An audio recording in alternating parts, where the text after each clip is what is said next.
Jésus parcourait toutes les villes et les villages. Il enseignait dans leurs synagogues, proclamait la bonne nouvelle du royaume et guérissait toutes les maladies et toutes les infirmités. Il fut bouleversé par les foules qu'il voyait, car ces gens étaient fatigués et abattus comme des moutons qui n'ont pas de berger. Il dit à ses disciples, « La moisson est abondante, mais les ouvriers sont peu nombreux. Priez donc le maître de la moisson d'envoyer des ouvriers dans sa moisson. » Jésus appela ses 12 disciples et leur donna l'autorité de chasser les esprits impurs et de guérir toutes les maladies et toutes les infirmités. Voici les noms des 12 apôtres. D'abord Simon, surnommé Pierre, et son frère André, Jacques et son frère Jean, tous deux fils de Zébédée, Philippe et Barthélemy, Thomas et Matthieu, le collecteur d'impôts, Jacques, le fils d'Alphée, et Thaddée, Simon le zélé et Judas l'Iscariote, celui-là même qui livra Jésus. Jésus envoya ces 12-là en mission avec les instructions suivantes. Évitez les régions où habitent les personnes qui ne sont pas juives et n'entrez dans aucune ville de la Samarie. Allez plutôt vers les moutons perdus du peuple d'Israël. En chemin, proclamez et dites, le royaume des cieux est tout proche. Guérissez les malades, ressuscitez les morts, purifiez les lépreux, chassez les démons. Vous avez reçu gratuitement, donnez gratuitement. Ne vous procurez ni or, ni argent, ni monnaie de cuivre à mettre dans vos poches. Ne prenez pas de sac pour la route, ni de tunique de rechange. Ne prenez ni chaussures, ni bâton. En effet, l'ouvrier mérite sa nourriture. Quand j'ai lu pour la première fois le texte du jour, sur lequel je n'avais jamais prêché, à cheval sur 2 chapitres, qui se terminaient sans se terminer, je suis d'abord resté froid. L'histoire est connue, c'est Jésus qui envoie ses 12 disciples. Bon, il leur dit de ne pas prendre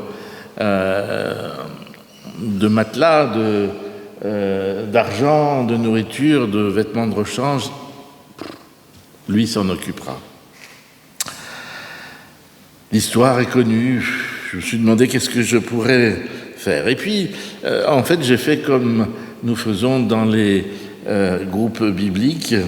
Je me suis posé la question, qu'est-ce qui t'impressionne, là, a priori, dans ce texte? Qu'est-ce qui t'accroche? Et là, je suis tombé sur cette phrase que vous avez entendue. Jésus fut bouleversé par les foules qu'il voyait, car ces gens étaient fatigués et abattus comme des moutons qui n'ont pas de berger. Jésus est bouleversé par des gens fatigués et abattus. Je me suis dit, ça, c'est nous. Ça nous concerne. Ça doit nous dire quelque chose. Parce que la fatigue dont il s'agit ici n'est pas une saine fatigue, comme quand vous avez fait 1 heure de running, de jogging, de course à pied, ou de vélo d'appartement, pour les plus modernes d'entre nous. Non, c'est une fatigue, c'est un manque de tonus qui nous empêche de voir l'étape d'après, de voir par-dessus l'obstacle, qui font que, pour utiliser un mot savant, nous procrastinons, c'est-à-dire que nous reportons à plus tard des choses que nous devrions faire tout de suite.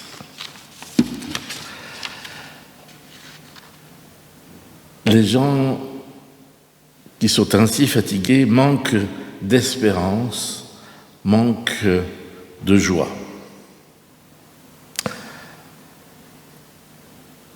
Ils sont bras ballants devant l'avenir. Les nouvelles s'accumulent sur tous les fronts et tout se passe comme si on voulait en plus nous faire sentir que nous y sommes pour quelque chose, que ma fatigue, j'en suis responsable. Alors un peu à la manière des Juifs au temps de Jésus, un peu à la manière des Zélotes, certains s'engagent dans une lutte armée, des manifestations de blocage plus ou moins violentes, et ils prennent le maquis de l'opposition radicale. Ou alors, comme d'autres, comme les Esséniens, nous nous coupons du monde pour vivre une vie à l'écart de ce monde, une vie de communauté à l'égard de ce monde. Ou encore comme les pauvres de l'époque de Jésus sous l'occupation romaine, nous tendons le dos pour éviter les répressions et les chutes, pour nous en sortir individuellement, égoïstement, dirais-je aussi. Et comme le dit Matthieu, nous sommes des brebis sans berger à la recherche du sauveteur providentiel qui va s'incarner, par exemple en Italie, dans un Silvio Berlusconi, le sauveur de l'Italie, ou dans un Donald Trump, le sauveur des États-Unis. Et nous avons besoin de Jésus pour proclamer cette bonne nouvelle du royaume et guérir toutes les maladies, toutes les infirmités. Et en général, quand il est question de maladie dans la Bible, aujourd'hui, on le traduit volontiers par aliénation, tout ce qui nous empêche d'être libres. Et nous errons comme des moutons sans berger, en proie à tous les dangers. Et que fait Jésus ? Eh bien, il est solidaire de ses compatriotes. Il intervient auprès de ses contemporains, tous ceux qu'il rencontre sur la route. Mais la tâche est immense, complexe, périlleuse parfois, car on veut le tuer. Et il entreprend, en premier lieu, de libérer ses contemporains de leurs esclavages intérieurs. Nous pensons à tous ces interdits qui coupent de la société ceux qui sont impurs pour cause de maladie, de handicap ou de métier. Jésus procède à cette libération physique, mystique, psychologique, qui permet à ceux qu'il guérit de vivre à la manière des béatitudes du Sermon sur la montagne. Nombre de personnes qu'il croise se sont laissées prendre au piège des croyances païennes aliénantes et n'ont pas la confiance suffisante en un Dieu d'amour, libérateur. Ils sont accablés, fatigués, enfermés par l'enseignement et le légalisme des scribes et des pharisiens qui s'ajoutent à leur lourd fardeau. Et là, je reste frappé par quelque chose. Jésus n'agit qu'à son échelle. Il a un charisme fou, au point que les foules le suivent, mais il ne s'en sert pas. Aujourd'hui, nous aurions industrialisé le processus, créé des structures pour grandir, des normes pour reproduire, des services qualité pour contrôler, des FAQ, foire aux questions, je crois, pour suivre les interrogations des personnes que nous touchons. Non, le christianisme des débuts est étranger au pouvoir. Et c'est d'ailleurs pour cela que la condamnation de Jésus n'a pas été suivie d'un bain de sang où on aurait éliminé, à la manière d'une Saint-Barthélemy, tous les disciples et proches de Jésus. Mais c'est aussi dans cette crainte de la répression que se trouvent les disciples. Souvenez-vous, après la résurrection, ils sont dans une chambre, réunis, la porte est fermée à clé. C'est ainsi que nous les retrouvons le jour de la résurrection, de la Pentecôte et de l'Ascension. Et c'est pour cela que les églises issues de la Réforme se méfient de la richesse, du pouvoir que donne la richesse. Richesse visible dans les églises historiques, orthodoxes, catholiques, ou dans les méga-churches modernes. Les premiers chrétiens se réunissaient dans des basileia. Alors aujourd'hui, il n'y a plus grand monde qui a fait du grec moderne. Mais basileia, c'est une maison. Ça a donné la basilique, mais c'est une maison, tout simplement. Parce que quand les chrétiens se réunissaient, ils étaient comme les juifs, ils avaient besoin d'écouter la parole, donc d'écouter un texte lu. Ils avaient besoin de s'entendre. Donc ils ne pouvaient pas se mettre en plein air, récupérer les bruits de la rue. Ils se réunissaient à l'intérieur d'une maison.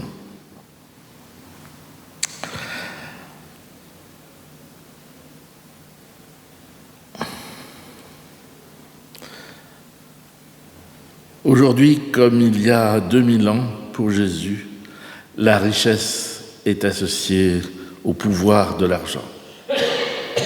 À la fin de notre texte, Jésus envoie les disciples témoigner et il leur demande d'annoncer la venue du royaume gratuitement, sans prendre de richesse avec eux. Ce qui est visé ici, c'est la ligne réserve des comptes de nos assemblées générales. L'argent que nous mettons de côté. En fait, Jésus dit à ses disciples, partez sans rien, ne prenez pas pour le cas où. Et en fait, dans l'Église, dans nos comptes, nous trouvons une ligne réserve qui est pour le cas où.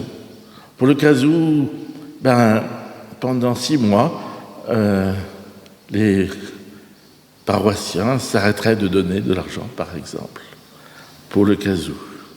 Alors vous imaginez quand votre matelas est plus grand que votre maison, là, ça commence à poser des problèmes. C'est clair ce que je dis? Oui. Bon. Jésus annonce la bonne nouvelle du royaume de Dieu qui s'est approché, puis il demande à ses disciples de faire de même. Donc il démultiplie l'opération. Et pour les disciples, la tâche est facilitée par le fait que ils ont Jésus sous les yeux, donc ils peuvent faire exactement la même chose que lui.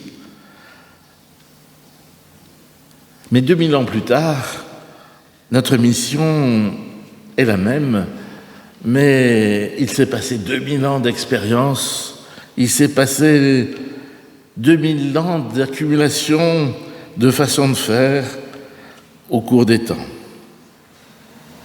Et parfois le temps se fige. Ainsi, les orthodoxes disent des cérémonies en slavon, langue du 3e, 4e siècle de notre ère, langue que plus personne ne parle, voire ne comprend. Les catholiques ont longtemps dit la messe en latin, langue que peu de gens comprenaient dans les années 50. Dans la Drôme, l'histoire du protestantisme est riche avec la réforme du XVIe siècle et puis tout un tas de mouvements de réveil qui se sont succédés, méthodistes, baptistes, mouvement de Lausanne, jusqu'aux églises pentecôtistes.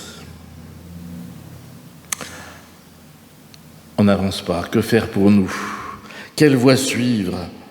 Dans notre monde individualiste, où la spontanéité est valorisée, il serait tentant de faire sa propre église.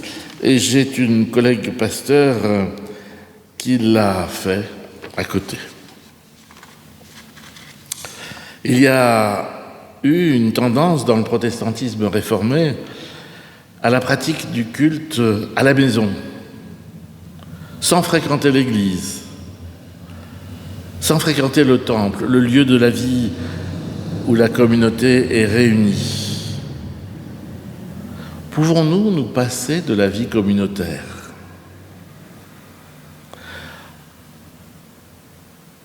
Ma réponse est de dire que non, nous ne pouvons pas.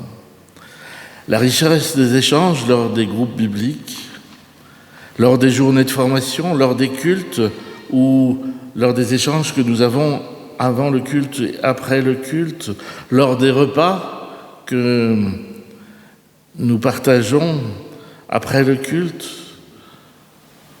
en dehors du culte, toute cette richesse des échanges montre notre attachement à la vie communautaire, notre attachement au fait de pouvoir partager avec les uns et les autres ce qui nous pèse, ce ce qui fait notre joie.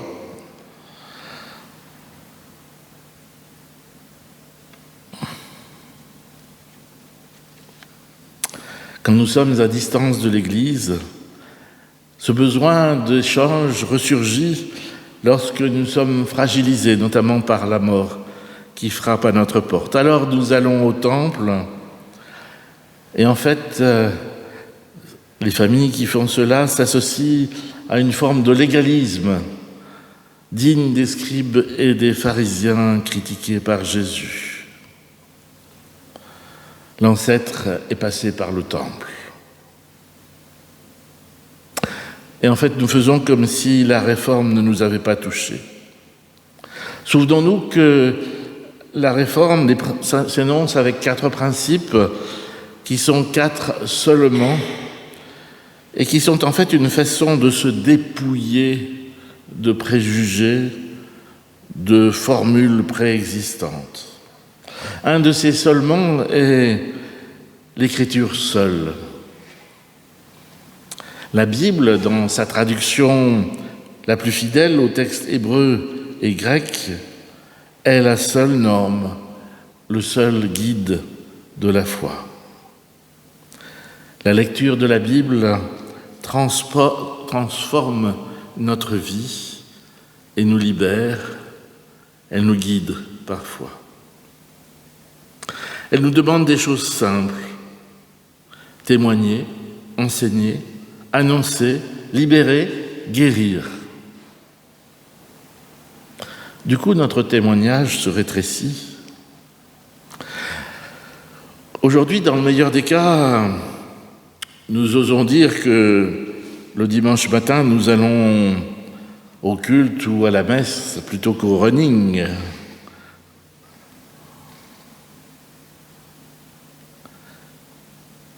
Mais osons-nous dire notre reconnaissance à Dieu avant de commencer à partager un repas avec nos enfants, nos amis? Osons-nous prier devant nos familles? Osons-nous commenter un texte de la Bible qui nous travaille? Osons-nous prier quand nous visitons une personne? Même osons-nous visiter? Osons-nous dire à quelqu'un que nous prions pour lui? Ou au moins que nous pensons à lui? Osons-nous dire à une personne qu'elle nous fait du bien, tout simplement parce qu'elle nous vend du bon pain, parce qu'elle fait de la bonne cuisine, parce qu'elle répare bien ma voiture, mon ordinateur ou mon chauffage? Voilà ce que veut dire concrètement le royaume est déjà là. Jésus nous libère pour nous permettre de témoigner notre amour fraternel et notre espérance en Dieu à ceux qui nous sont proches. Il ne s'agit pas de prendre la tête d'une multinationale, d'une grande église. Non, il s'agit, comme le fait Jésus, de témoigner à ceux qu'il rencontre. Aller dans le monde et témoigner. Il y a 20 siècles, Jésus choisissait nommément 12 disciples pour aller avec lui en Galilée. Aujourd'hui, il nous choisit pour entrer avec lui dans l'espace de l'enclave et du Tricastin, afin de donner l'évangile, de donner l'espérance, de donner vie et amour comme nous les avons reçus. Amen.